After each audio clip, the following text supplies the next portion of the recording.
From the world of politics to the world of business, this is Balance of Power.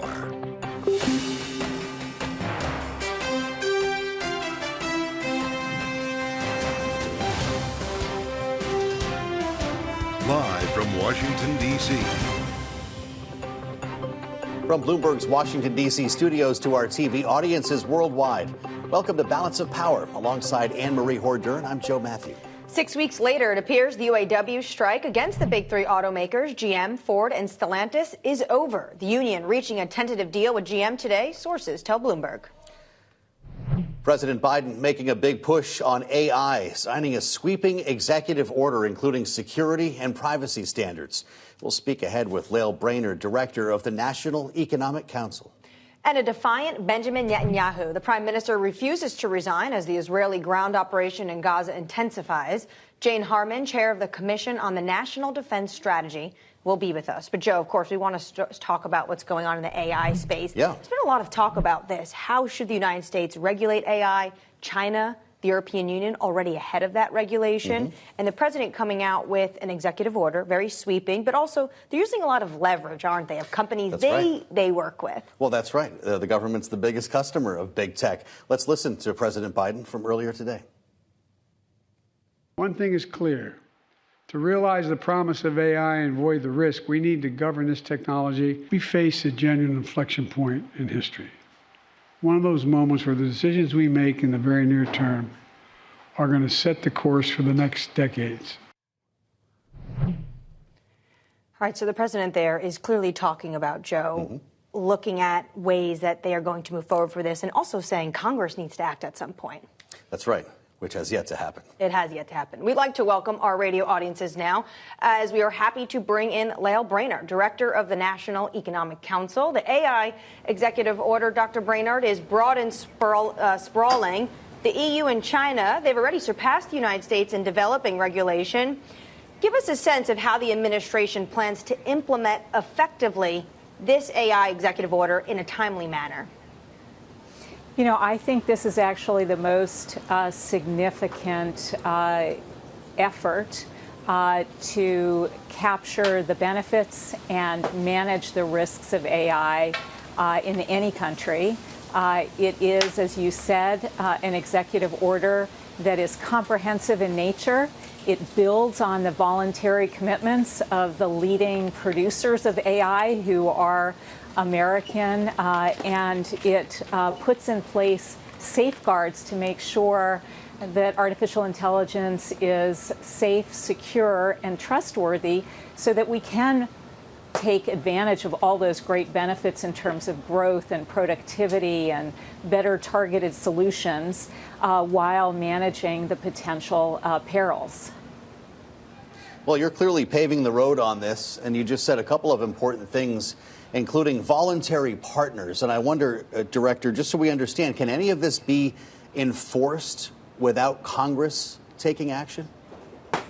Absolutely. I think what we are asking for in this executive order is that companies make sure that they report to the government on the results of their safety tests, that they disclose that just for the most powerful models. And we do have authorities that we're bringing to bear there, as well as cybersecurity authorities. So we do have existing authorities, but of course, it will also be important for Congress to build on these efforts as we learn more and as the technology advances. As the technology advances, Goldman Sachs says AI could raise global GDP by 7%, but at the same time could also mean that 300 million jobs go away. So how does the administration view this when it comes to the labor force participation? How can the U.S. do both, ensure both growth in AI and that Americans keep their jobs? Yeah, that's part of the reason that the executive order has really important safeguards in it for making sure that artificial intelligence that is introduced into the workplace, that workers have voice in how it's deployed so that artificial intelligence increases their capacities, that they reap fair rewards from the deployment of artificial intelligence, that they not be subject to surveillance and discriminatory treatment. And we believe that there's a lot that the government can do to make sure that the benefits reach the workplace, and it augments jobs, does not displace, but rather augments the capacity of workers in so many fields. Director Brainard, we've been having a big conversation today in Washington, not only about AI because of the event at the White House, but also the job market and organized labor, specifically now that the United Auto Workers apparently have reached a settlement with all three of the big three. This, of course, was a picket line that President Biden was walking on himself just a couple of weeks ago. We heard from the UAW's president, Shawn Fain, today talking about the deal with Ford last night. I'd love for you to listen to what he said and have you respond. Here's Shawn Fain. This contract demonstrates the incredible power that workers have when they are not afraid to use it. We went to Ford with the goal of not leaving a dime on the table, and we accomplished that. The UAW is saving the American dream, and we are doing it together. I know, Director, that President Biden sees this as a big plus for the economy and took a bit of a victory lap today at the White House. He talked about this during your event on AI. I just wonder, though, from your perch as the director here, looking at the future of our labor market, if you see the genie kind of out of the bottle here, we're hearing a lot about organized labor around the country. The actors' strike has yet to be resolved. We understand the culinary workers in Las Vegas might be next. How concerned are you about this becoming a growing issue and more strikes popping up around the country? Well, I think we see the UAW contract tentative agreement with GM, Ford, and Stellantis as being a very positive outcome of what can happen when the parties really work in good faith and stay at the collective bargaining table. This is really what the president means when he talks about growing the economy from the middle out and the bottom up. Union jobs have always been an important path to the middle class. And in the UAW tentative agreements, as well as in previous agreements that we saw with healthcare workers, with port workers, with rail workers, with writers, in all cases, what we are seeing is good faith negotiations leading to workers getting a fair share of the gains in these industries at a time when American companies are really doing so well. Hard to have a functioning job market, though, particularly in an economic slowdown when thousands of workers are on the picket line. Is that going to be our reality next year? Quite the reverse. What you see is that our labor force has grown tremendously over the course of this year. And we believe that that is in part because workers are coming back off the sidelines attracted by good pay into what is an incredibly strong economy, 4.9% growth. We learned just last week in the third quarter with payrolls continuing to increase. So we see labor force participation as being one of the real bright points of this good economy. The real story, though, in the market, Director Brainard, is, of course, the surge in longer-term bond yields. And I'd love you to weigh on a bit of a debate that's happening in the marketplace. Fed Chair Jay Powell said that one of the contributors to higher yields is this talk and the fact that we are seeing fiscal deficits. He's saying that's a contributor, while the Treasury Secretary says it has nothing to do with the fiscal deficit, but has to do with actually the U.S. economic growth. From your standpoint, which is it?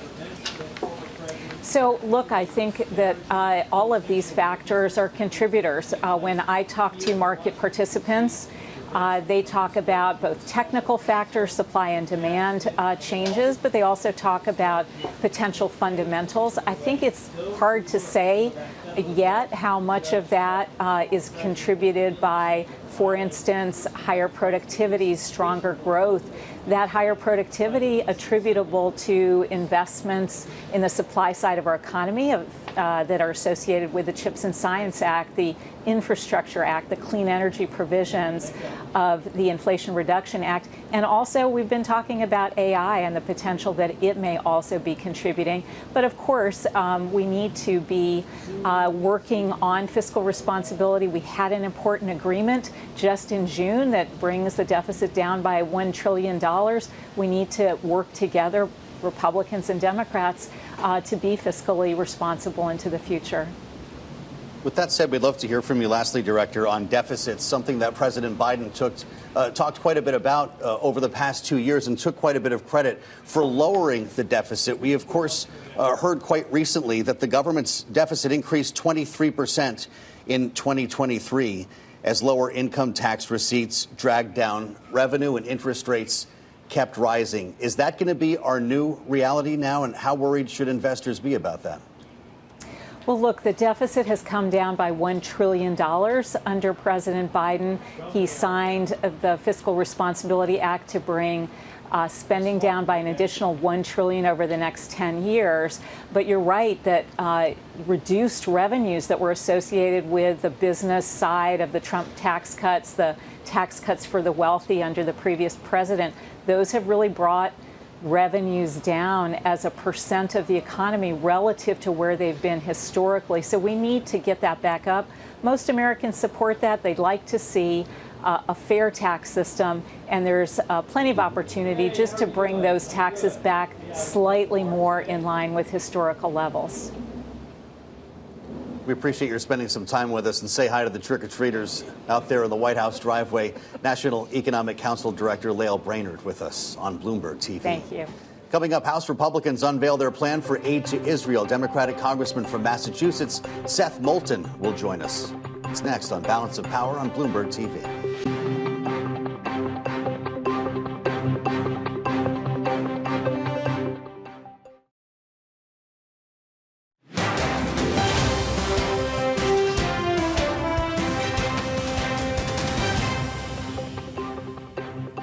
This is Balance of Power on Bloomberg TV. House Speaker Mike Johnson and the Republican House unveiling plans for aid for Israel this afternoon. Let's bring in our Reporters Roundtable, Bloomberg's Kate Hunter and Bloomberg Government's Jonathan Tamari. Great to see you both here. Jonathan, not a surprise after what we heard from the Speaker last week. He was going to bifurcate, I believe was his term, the Israeli funding from the rest of this massive supplemental that President Biden, he says now he will put a standalone budget request for Israel on the floor on Thursday. The Senate's not doing it that way, though, and the White House isn't asking for that. So what are we going to go into a new standoff with the new Speaker and Mitch McConnell? It could be. I mean, this is an interesting step for new Speaker Johnson. In a lot of ways, this is kind of like the easiest first step he could do. There's very few things that have as much bipartisan support as aiding Israel. So his first full week on the job, he could potentially get an easy win, but it does put him in contrast with the White House and fellow Republicans. You point out Mitch McConnell. So Mitch McConnell gave a speech today in Louisville, talking about how he linked Ukraine and Israel as the same kind of fight, the same kind of need for the U.S. to support its allies, to oppose its enemies where they've tried to make advances. And so it's not just a clash between Democrats and Republicans. It's a clash between kind of new school America First Republicans and the kind of old school internationalist Republicans that Mitch McConnell represents. There's also the aspect of funding this. I mean, we just spoke with Director Brainard, who talked about these low tax receipts because you were pressing her on the fiscal deficit. To fund this, the Republicans want to cut into the money of the Inflation Reduction Act that was going to the IRS to go after people to make sure they were paying their taxes. How is that going to go into a conference and somehow manage to get passed through a Democratic Senate? I mean, that really has no chance of making it through the Democratic Senate. Karine Jean-Pierre, the White House press secretary, just today at the briefing, just moments ago, was asked about that. And she just said, we've never offset emergency funding. That's why it's called emergency funding. So we're not going to be doing it this time around. But the challenge I think that, the new speaker has is that he's kind of under the gun in the same way that Kevin McCarthy was, in that he doesn't have a lot of flexibility to anger members of his conference because he might end up tossed to the curb the same way McCarthy was. And so that's the tension there is, he's trying to figure out how to thread that needle and potentially get something through that won't leave him potentially out of a job or with people upset with him. But so far, they've not really found a way to do that. That would be something that, as you pointed out, even the Republicans in the Senate would accept, not let alone, the Democrats. Well, it's not lost on me that Mitch McConnell, you mentioned today in Louisville, appears with Oksana Markarova. She's actually with him in Kentucky, the Ukrainian ambassador to the U.S. So we don't have to guess where he is on this. And I guess my question is, could these all pass as standalone bills in the House? Israel, Ukraine, Taiwan, and border security. You've got enough Democrats, I assume, to push Ukraine over the line. I think if you put them up as standalone bills, they probably would, but you have to remember the Republicans only want to put up bills that have a majority of Republican support. And that's where the question comes in on Ukraine, is that there's been a lot of skepticism among some segments of Republicans towards Ukraine aid. And so that bill would get enough support, I think, from Republicans and Democrats, but I don't know if it has a majority within the Republican conference. And I think that's partly why Democrats want to link these things all together, because everyone's going to vote for Israel aid. Republicans are almost all going to vote for border aid or border security money. So that's where the tension comes in, of linking them together or separating them apart. Well, this is the tension of the Republican Party. It's the traditional hawks versus the populist base. And that really also was on display this weekend when Mike Pence, the vice president who was running for 2024, is now stepping out of the race. I came here to say it's become clear to me this is not my time. So after much prayer and deliberation, I have decided to suspend my campaign for president effective today. Now, I'm leaving this campaign, but let me promise you, I will never leave the fight for conservative values, and I will never stop fighting to elect principled Republican leaders to every office in the land. So help me God. This is not my time, says the former vice president. Okay, so what's next for him, Kate? For Pence? I mean, I think that we've seen essentially that there's not a lot of takers for his sort of brand of politics at this moment. So, maybe, if Donald Trump's the nominee and wins, I don't see him getting a post in the Trump administration going forward, given their history at this point. I think the more interesting kind of thing to look at is how some of the other candidates have emerged in the race to kind of be the number two to Trump. Trump keeps widening his lead in Iowa, nationally, in New Hampshire. There was just a poll out today showing that Trump had widened his lead in Iowa. But the interesting thing is kind of that race to be the alternative. And so what we really saw, the most interesting thing out of the Iowa poll, is that now Nikki Haley has tied with Ron DeSantis there. And so she's up by 10 points from the August poll, whereas DeSantis is down by like 3 points. And so the trajectory is good for Haley, bad for DeSantis. And, I think, as far as Pence, it's kind of the way that these things work, I guess, is that people throw their hats in the ring and then they sort of, the numbers balloon and then they sort of go back down again. Well, I guess, Joe, he's just deciding who potentially he may back. That's a great point. The endorsement will be important, and we should remind ourselves that's really, other than Nikki Haley, was the only other real voice on geopolitics, on foreign affairs, on that stage. So that, you could argue, benefits her. And yeah, that Ann Seltzer poll was remarkable as we consider the race for second. Great conversation with Kate Hunter and Jonathan Tamari. We thank you for the insights. We bring in now Democratic Congressman Seth Moulton from Massachusetts. Congressman, it's good to see you.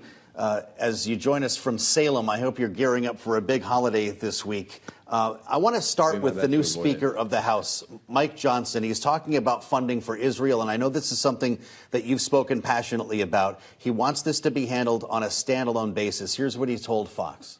Standalone Israel funding bill this week in the House. I know our Republican colleagues in the Senate have a similar measure. We believe that is a pressing and urgent need. There are lots of things going on around the world that we have to address, and we will. But right now, what's happening in Israel takes the immediate attention, and I think we've got to separate that and get it through. All right, Congressman, it was worth waiting for. Now that we've heard from the Speaker, your thoughts on this, because the Senate and the White House have different plans. Will this simply slow things down? Well, to tell the Ukrainian kids in trenches in the shivering cold on the front line right now that Ukrainian aid is not urgent. What the Speaker is doing is immediately injecting politics Yeah, sure. Israel is front of mind. That's what he's saying. That's a political comment. He's injecting politics into national security. And there's been broad agreement, including with Republicans behind the scenes, even among Republicans who are not willing to say so in public, that we need to fund Ukraine, we need to fund Israel, and we need to do them together to get it through the House and the Senate. That's the urgent priority. Both wars are important for our national security. Congressman, when it comes to Ukraine funding and Taiwan, the southern border, as well as obviously Israel, do you think as individual bills, all four of those could pass? I mean, that's the problem, is you have these isolationist Republicans represented by the new Speaker of the House who suddenly are opposed to funding Ukraine, even though every national security expert will tell you that it's essential for our national security, that having a bulwark for NATO against Russia has been critical to our national security for 70 years, that the number one observer of what we do in Ukraine is Xi Jinping in China. And so he is making decisions about Taiwan based on how much we support Ukraine. For all these reasons, Ukraine remains essential to our national security. Of course, we want to fund Israel as well. They're our closest ally in the Middle East, and they have a right to defend themselves against this barbaric Hamas terrorist attack. But the reality with these isolationist Republicans is that we're probably not going to get their votes for Ukraine or, frankly, for Taiwan unless we pair it with Israel. And that's why if the speaker is doing the responsible thing for our national security, he'd be following the advice of Mitch McConnell and keeping these things together. I'd like to ask you about the fight in Gaza, Congressman. A lot of our viewers know that you're a combat veteran. You served 4 tours as a Marine in Iraq, and you know about this style of urban warfare. Israel sent in more ground troops into Gaza over the weekend, of course, more this morning as well. And it's hard to tell exactly what shape this so-called next phase is going to take. But I just wonder your thoughts on what these Israeli troops are going through in door-to-door combat, knowing that Gaza sits on top of a maze of tunnels that have made this job incredibly difficult. Joe, they're going into hell. I mean, urban combat is brutal to begin with. And speaking as an urban combat veteran from Iraq, where we didn't have tunnels, we didn't have high buildings, 2 to 3 story buildings instead of 10-story buildings like you have in Gaza. And we had some human shields, but we didn't have a large civilian population remaining in the cities where we were conducting ground operations, at least the most intense ground operations. Israel has a really tough military task ahead of them. But of course, it's not just a military task. There has to be a political endgame for all of this, or frankly, the Israeli kids who are going to die and the Palestinian civilians who are going to die needless deaths because if Israel just goes in and kills some terrorists, but in the process kills a lot of civilians, that's not only a moral problem, that's a military problem as well. If you kill a lot of innocent civilians, you recruit more terrorists to the cause. And if you don't give everybody else, the innocents, a real vision of the future, a political future that they can buy into so they don't buy into Hamas, then we're going to be right back where we began. Congressman, Save the Children was out with a horrific statistic today. The number of children reportedly killed in Gaza just 3 weeks in has surpassed the annual number of children killed across the world's conflict zones since 2019. Is Israel doing enough to protect civilians? Because this statistic is horrifying. Well, I've not seen the statistic myself. It sounds absolutely horrifying. For sure. Many of the statistics coming out of Gaza, of course, are from Hamas, which usually pushes out fraudulent statistics because it's a terrorist group. But obviously, if this statistic is right, it's a horrible tragedy. As a father of 2 little girls, I can't imagine losing any kids. And Israel has to be careful of this, again, not just for the moral, to maintain the moral high ground, but to maintain the military high ground as well. If they kill too many innocent people, they will, in fact, recruit more terrorists than they kill, and they will lose the long fight to eliminate this national security threat to their nation presented by the terrorist group Hamas. So Look, this is also the Israeli Defense Forces, which have been known around the world for taking extraordinary care to avoid civilian casualties in the past. So we know they know how to do this. Yep. We're out of time. We want to thank you for your time. Massachusetts Congressman Seth Moulton.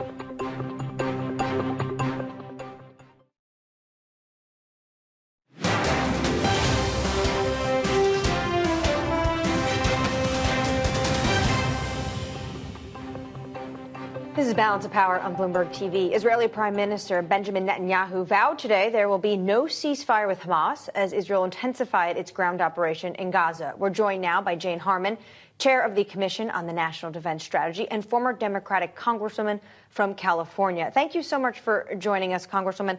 So we heard two things from Benjamin Netanyahu today. One, no ceasefire with Hamas, but also he will not resign. Do you think he's the right person to be leading Israel right now? I think that issue should come up at the end of this, not right now. I think Israel is fighting as a country against a horrible attack from a terror group, which sadly was able to metastasize out of sight in the last couple of years. And these brutal attacks have to be responded to. So that is what Israel's doing. I think at the same time, though, that the prime minister has to be part of a team in his country. It was wrong of him, and he apologized, which I thought was proper, 2 days ago to blame his security forces for the problems that led to the attack. It was an intelligence failure, it was a military failure, it was a government failure. And Israel has a history of governments taking responsibility, so I think that's what will happen later. It does occur to me, speaking of taking responsibility, that the neighborhood ought to be taking some more responsibility here. If the end game, and I think the end game should be two states, a Palestinian state and an Israeli state side by side, not run by Hamas, run by a responsible Palestinian authority which has recognized the right of Israel to exist, then the neighborhood ought to be pressing for this. And for example, Qatar, where the political head of Hamas lives, is doing something to get some hostages released, but ought to do more to support an endgame. I think Qatar could do a lot more because it has very strong relations with Iran, which is obviously trying to blow up this endgame. But I think Qatar has more leverage than it's using. I feel the same way about Saudi Arabia, the UAE, and other Sunni countries. And I was kind of sad to see the comments in Jordan. I have to say that. Jordan, a country I love and have visited many times, to some extent weighing in there in a way that made Israel look like the aggressor. You have to keep two things in mind. Number one, Israel has a right to defend itself. It was mercilessly attacked. We responded the same way on 9/11. I voted for the resolution to go after those who attacked us, which is exactly what Israel wants to do. The other thing to keep in mind is to protect innocent human life wherever it is. And both things need to be accomplished. So to that end, we heard today from Israel that 239 people are now thought to be held by Hamas. Congresswoman, more troops went into Gaza this morning. I just wonder, as you think end game here, what's going to happen in the immediate term? What is this next phase going to look like over the next couple of days? I just heard Seth Moulton talk about it. He's a combat veteran. I'm not. I certainly have a lot of experience with defense and security policy, but I don't have experience going in armed into tunnels in the dark where there may be hostages, but also innocent civilians. So I really can't call that. I think the goal of Israel stated goal is to go after Hamas leadership, not to go after the human shields, some of them hostages and some of them, sadly, unfortunately, living in Gaza and whose lives don't seem to matter to Hamas leadership. I think, as Seth said, the Israeli Defense Forces are highly trained to do this mission as carefully as possible. But am I worried? Of course I'm worried. And do we need to talk about the day after? Absolutely. I mean, this just cannot be violence for violence for violence. This has to be violence for a political settlement not tomorrow, not a ceasefire. I don't think that's appropriate. But with supplies coming into the country, humanitarian supplies, which President Biden has called for, coming into Gaza, while some military activity occurs to eliminate Hamas as the Hamas leadership, and then immediately some more sensible government in Gaza and a plan to get to a two-state solution, which is U.S. policy and certainly is something that the Palestinian Authority, an elected government which governs the West Bank, has supported. Well, you may not have experience in combat, but you certainly do in Congress. At an event in Louisville today, Mitch McConnell was standing with Ukrainian Ambassador Oksana Makarova, and he offered support for funding for Ukraine as well. Take a listen. Of course, Russian victory would embolden Putin's growing alliance with fellow authoritarian regimes in Iran and China. Think of it as an axis of evil: China, Russia, and Iran. The path toward greater security for all of us is simple: help Ukraine win the war.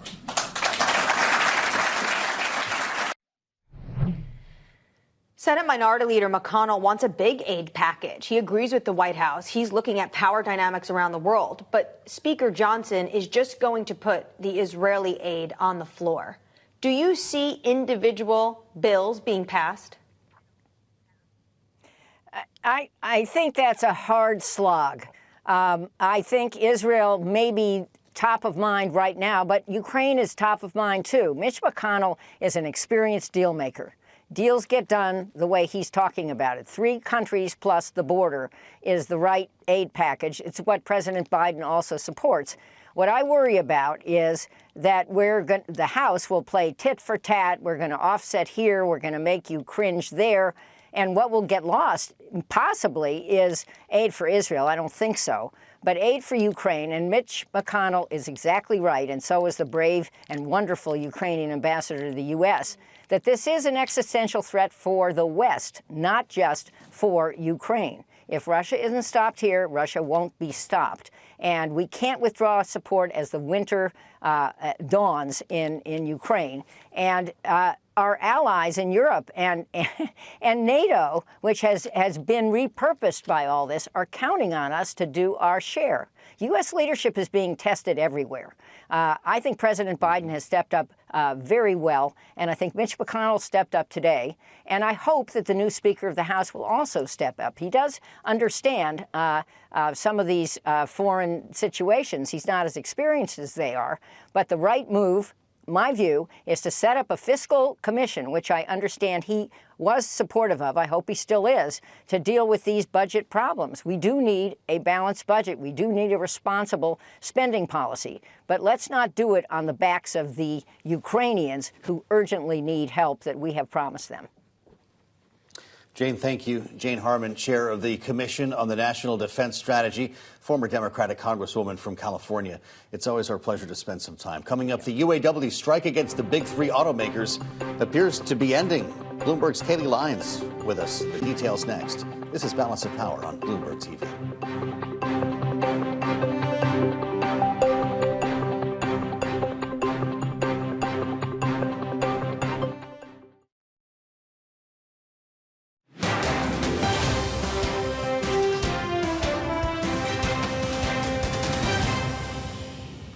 UAW and the big 3 automakers, Ford, General Motors, and Stellantis, they have reached a historic agreement. Today's historic agreement is yet another piece of good economic news showing something I've always believed. Worker power. Worker power is critical to building an economy from the middle out and the bottom up. President Biden speaking at the White House earlier today after GM became the last of the big 3 automakers to reach an agreement with the UAW, bringing an end to a 6-week-long strike. Bloomberg's Katie Lyons is here with more. I think she's breathing a sigh of relief along with President Biden. Yeah, well, at least we'll be able to maybe for a little while to stop talking about this story so often. But it really is an important one because, of course, this has brought the big 3 automakers to this point to a pretty big stoppage at some very key factories, has had a big financial impact, and yet it seems like this is going to be over. This is still just a tentative agreement for GM. 46,000 workers, union members of the company, are going to have to sign off on it still. But roughly what we know is that this is pretty akin to the deals that were already reached with Ford last week and Stellantis over the weekend. A 25% pay raise, cost of living allowances as well. There's some other questions as to what may be happening with retirement benefits, but by and large, it does seem like the union got a lot of what it was asking for here. What's interesting is even though maybe it's a relief for the Biden administration, for reporters who are covering this, you didn't see that much relief in the share prices today. GM rose 0.5%. Stellantis was actually down. And the thinking may be, yes, you take away the cost that the strike was building for. It was $1.3 billion for Ford, $800 million for GM. But this still means you're going to have higher labor costs going forward. There is a cost of reaching a deal as well. So that's something the market is now having to contend with. And of course, this also ultimately is going to mean higher wages for workers, that they are going to get a bigger share of profitability theoretically. And that was exactly the messaging we were hearing consistently from the Biden administration, that workers deserved that fair share. That actually is something that Lael Brainard, the NEC director, was speaking with you guys about just earlier this hour. Take a listen. What we are seeing is good faith negotiations leading to workers getting a fair share of the gains in these industries at a time when American companies are really doing so well. And I noticed in that conversation that she was using plurals there. She's not talking about just the auto sector and just those workers, but broadly across industries, workers getting more buy-in to the profits of these companies. And it speaks to this idea that this is not just unique to the UAW union. The UAW actually said in posts on X over the weekend that this isn't just about this contract. They said that this contract is more than just economic gains for auto workers. It's a turning point in the class war that has been raging in this country for the past 40 years, going on to say this is more than just a contract. It's a call to action to workers everywhere to organize and to fight for a better life. And so the question now is, what effect does this have going forward? What could it mobilize in the labor movement? Well, we're hearing a lot about the culinary workers' strike in Las Vegas potentially being next. But coming off that statement from Shawn Fain, he's now urging organized labor from everywhere to strike collectively when this contract expires. So April 30, 2028 is when that would happen on a national level, presumably? May Day, 4 years from now, that is the call from Shawn Fain, that everyone, unions should unite in a movement to continue to exercise their power, essentially. Yeah. Of course, a lot can happen between now and 4 years from now. That's the duration of this contract for the UAW. But it kind of speaks to this idea that this is something much broader. And of course, to your point, Joe, we have already seen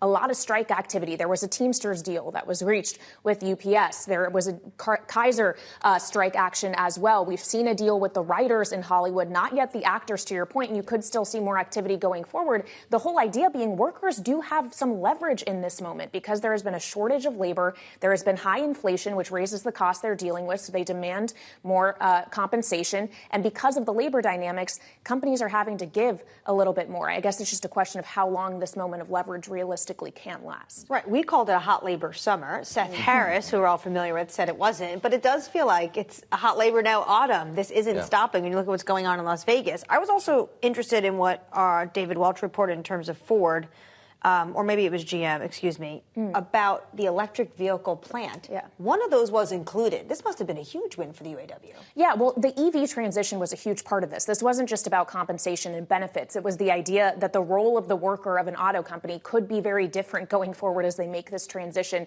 from internal combustion engines to electric vehicles, that may be lower paying jobs or roles entirely that could be eliminated. So job security was a real sticking point around that. You repeatedly heard Mary Barra talking about this idea that they have to retain profitability, so as they make this transition, they can continue to employ union workers. Stellantis had to have job security parts of the contract as part of the deal. So this is going to be a huge conversation going forward. And I would just note on the electric vehicle thing, something else that the UAW was suggesting was we may not be talking about the big three when the next contract negotiation comes up. It could be the big 4 or 5, wondering whether or not, say, like Tesla could suddenly be dealing with unionized workers because they see the power the UAW has been able to exert. The big 5 or 6? Not if it's up to Elon Musk, but that's certainly, I think, where correct. Shawn Fain is headed. Just no defined pension, no guaranteed pension. That was one thing they were adamant about at the outset that they did not get in this negotiation. Well, and we have to keep in mind that for the auto companies, they're colored by post-financial crisis when the pension elements of those contracts were what bankrupted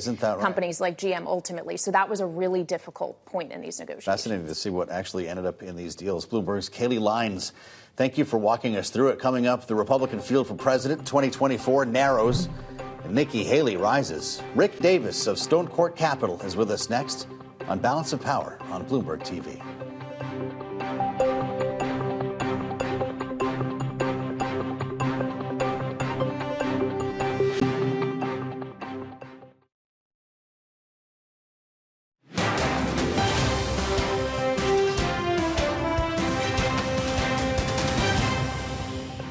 If you saw the polls today in Iowa, I am now in second place in Iowa, second place.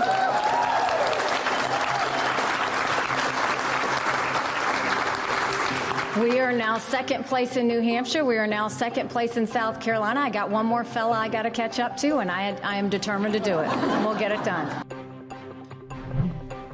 Nikki Haley, Republican presidential candidate, speaking this morning after filing her paperwork in South Carolina. For more, let's bring in Rick Davis, partner at Stone Court Capital. Rick, have you ever seen someone so happy to be in second place?